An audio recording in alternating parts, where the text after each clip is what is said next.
McDonald's के संस्थापक जब एक एमबीए के क्लास में लेक्चर दे रहे थे तो उन्होंने सारे बच्चों को पूछा कि हम कौन से बिजनेस से अमीर हुए हैं, हम कौन से बिजनेस करते हैं। तो बहुत ही इजी सवाल था, सब कोई बहुत इजी है ये, ऐसा क्यों पूछ रहे हैं बोल के कोई कोई हंस भी रहे थे, कोई कोई आश्चर्य भी हो रहे थे कि क्यों पूछा जा रहा है। तो उन सब में से एक बच्चा बोला कि हम सबको पता है कि आप हैमबर्गर के बिजनेस करते हैं, लेकिन उन्होंने उसके बाद जो सीख हमें दी वो सीखने के लायक है दोस्तों, और इसको अगर हम समझ जाते हैं तो हमारी ज़िंदगी भी बदल जाएगी।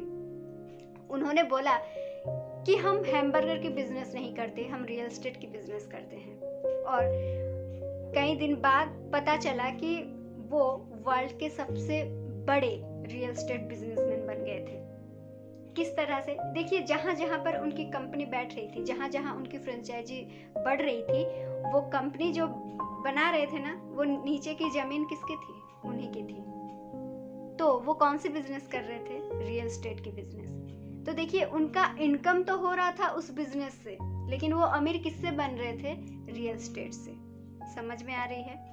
इसी के बारे में हम ब्रीफली डिस्कस करेंगे और इससे हमें क्या सीख मिलती है, इसको हम अपनी ज़िंदगी में कैसे अप्लाई करेंगे, वो भी आज के चैप्टर में हम डिस्कस करेंगे। वीडियो के एंड तक ज़रूर बने रहिए। हेलो दोस्तों, मेरा नाम अनिमा है, मैं एक लॉ ऑफ अट्रैक्शन कोच हूँ। उसके साथ साथ मुझे बुक्स पढ़ने बहुत पसंद है। जो भी बुक्स मैं पढ़ती हूँ इस चैनल में मैं उनके सारे चैप्टर्स को डिस्कस करती हूँ, ताकि हम सब मिलकर अपनी ज़िंदगी को बेहतर से बेहतर बना सके। और अगर आप लॉ ऑफ अट्रैक्शन संबंधित कोई भी चीज़ जानना चाहते हैं और फिर अगर मेरा गाइडेंस भी चाहते हैं तो आप मेरे टेलीग्राम चैनल ज्वाइन कर सकते हैं। और मेरा लॉ ऑफ अट्रैक्शन का और एक यूट्यूब चैनल भी है, जहाँ पर मैं सिर्फ और सिर्फ LOA के वीडियोस डालती हूँ, उसके सीख डालती हूँ, तो आप वहाँ पर भी जाके चेक कर सकते हैं। सारे के सारे लिंक मैं डिस्क्रिप्शन में दे दूँगी, ठीक है। चलिए आज के चैप्टर हम डिस्कस करते हैं। मैं बहुत एक्साइटेड हूँ ये सारी बातें आपके साथ शेयर करने के लिए। देखिए, यहाँ पर ना हम दो तरीके के लोग अक्सर हम देखते हैं, जो कि दो तरीके के लोग ही एक जॉब में होते हैं। ज़्यादातर लोग जो भी हमारे वीडियोस देख रहे हैं, हो सकता है आप स्टूडेंट्स होंगे या फिर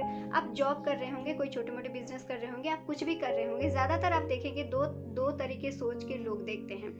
कुछ लोग होते हैं जो कि हमेशा ये सोचते हैं कि मेरा हाइक इस साल कितना बढ़ने वाला है, मेरा सैलरी कितने थोड़ा ज़्यादा बढ़ जाए तो अच्छा होगा, छुट्टियाँ ज़्यादा मिल जाए तो अच्छी होगी। इस तरह के सोच वो लोग रखते हैं। वो हमेशा अपनी छुट्टी, अपने सैलरी, अपने मतलब इस तरह की, या फिर ये जॉब चेंज करके कौन से जॉब कर लूँ तो मुझे थोड़ा ज़्यादा सैलरी मिलेगी, इस तरह की बातें करते हैं। और कुछ लोग होते हैं जो कि अपने खुद के काम करना चाहते हैं। वो जॉब में तो होते हैं, लेकिन उनका दिल जो है वो जॉब में नहीं होता। वो कहीं ना कहीं चाह रहे होते हैं कि नहीं, हम एक कंपनी बनाएं, कंपनी से सैलरी ना बढ़ा के हम छोटा हो लेकिन हम एक कंपनी बनाएं। इस तरह की सोच के कुछ लोग होते हैं।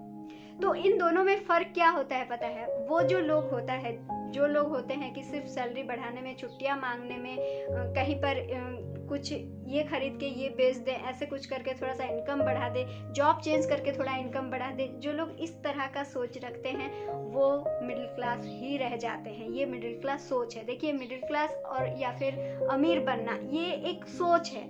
ये आपकी सैलरी से, आपकी इनकम से, आपकी पैसों से नहीं नापा जाता, ये आपकी सोच से नापा जा रहा है, ठीक है। लेकिन वो जो पर्सन जो कि अपने जॉब में रहते हुए वो जॉब से एक्सपीरियंस लेता है, सीखता रहता है और अपने स्किल्स को बढ़ाते रहता है, ताकि वो वही स्किल, वो डिसिप्लिन, वो जो भी एक्सपीरियंस वो सीखता है उसको लाके वो क्या करता है, अपने काम में यूटिलाइज करता है। अपना जो भी छोटा मोटा बिजनेस करता है या फिर छोटा मोटा इन्वेस्टमेंट करता है, जो भी करता है वो अपने लिए करता है। अगर आप ऐसे सोच के व्यक्ति को कहीं पर मिलेंगे तो या तो वो अमीर होंगे, या तो आप जान जाइएगा कि कुछ साल बाद आपको पता चलेगा कि ये आदमी बहुत बड़ा आदमी बन चुका है, क्योंकि यही सोच होता है अमीरों के अंदर, ठीक है। यही सोच है। देखिए, हमने पिछले जो चैप्टर था वहाँ पर हमने डिस्कस किया था कि लायबिलिटी क्या होती है, एसेट क्या होती है।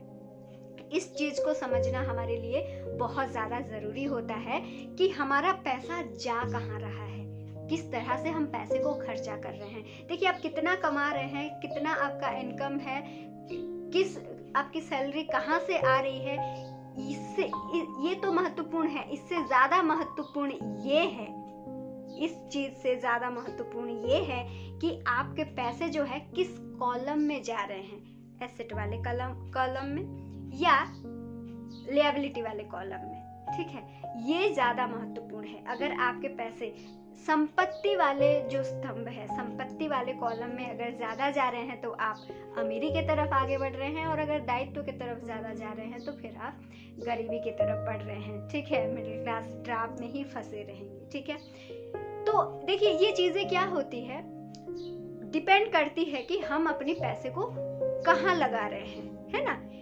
आप अपने पैसे को दो तरीके से खर्चा कर सकते हैं, या फिर एक तरीका ये है कि जो भी आपका इनकम आ रहा है उससे आप अपने आप को अमीर दिखाएं लोगों को। ऐसे शौक बहुत होता है लोगों को कि हम अमीर दिखें, घर खरीद लें, गाड़ी खरीद लें, ज्वेलरी खरीद लें, ऐसे कुछ चीजें खरीद लें जिसको लोग देख के आपको प्रशंसा करें, लोगों को लगे कि आप अमीर बन रहे हैं, है ना।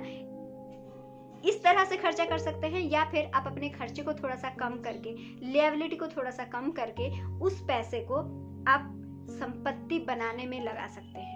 ठीक है, जब आपकी संपत्ति वाली कॉलम जब बढ़ जाएगी, वहां से जब आपको पैसा आ जाएंगे, उसको आप विलासिता के सामान खरीदने में लगा सकते हैं। तो आप अपने पैसे को दो तरीके से खर्चा कर सकते हैं, और ये दोनों तरीके ही डिसाइड करेंगे कि आप किस कैटेगरी में आगे चलने वाले हैं। देखिए, इसका मतलब ये नहीं बोला जा रहा है कि आप बिना खाए पिए पैसा रखें। हर चीज की एक बैलेंस होती है। आप आराम से रहें, जितना हो सकता है अपने खर्चे को उतना लिमिटेड रखें, बहुत ज्यादा लिमिट भी मत करें, क्योंकि खुद को भी जो जीना होता है ना भाई।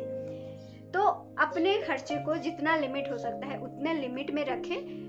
जरूरी बात यह है कि आप जो भी खरीद रहे हैं, जो भी कर रहे हैं, वहां पर आप देखें कि वहां जो भी काम आप कर रहे हैं उस काम से आपको पैसा मिल रहा है या फिर पैसा जा रहा है। जैसे आप गाड़ी खरीद रहे हैं, घर खरीद रहे हैं, ज्वेलरी खरीद रहे हैं, अभी ये खरीदें, बाद में खरीदें, अभी ये टाइम नहीं है। अभी ये टाइम ये है कि आप उन पैसों से, जो पैसों को आप लिएबिलिटी खरीदने में लगा रहे हैं, उन पैसों को आप कहीं स्टॉक में लगाएं, कोई स्किल सीखने में लगाएं, अपने ऊपर इन्वेस्ट करें ताकि आप कुछ सीख सकें और कुछ कर सकें। ठीक है, या फिर आप कहीं रियल एस्टेट का बिजनेस करें। ऐसे इस टाइप के कुछ चीजों पर आप पहले ध्यान केंद्रित करें। तो इस चैप्टर से हमें ये सीख मिलती है कि चाहे हमारा इनकम कहीं भी हो, चाहे हम कहीं पर भी काम कर रहे हैं, दिन में हम चाहे नौकरी कर रहे हैं, बिजनेस कर रहे हैं, कुछ भी कर रहे हैं, लेकिन हमारा ध्यान जो है हमेशा हमेशा हमारे संपत्ति वाले स्तंभ में केंद्रित होना चाहिए। अगर हम अपने फोकस को अपने संपत्ति वाले स्तंभ में केंद्रित करते हैं, वहां बढ़ाने के लिए हम अगर काम करते हैं, तो हमें अमीर बनने से कोई नहीं रोक सकता। ये हमारी आज की सीख है। तो आज के लिए इतना ही दोस्तों, हम फिर मिलेंगे एक नए सीख के साथ, नए चैप्टर के साथ, इसी बुक के नए चैप्टर के साथ। तो till then bye bye, thank you so much.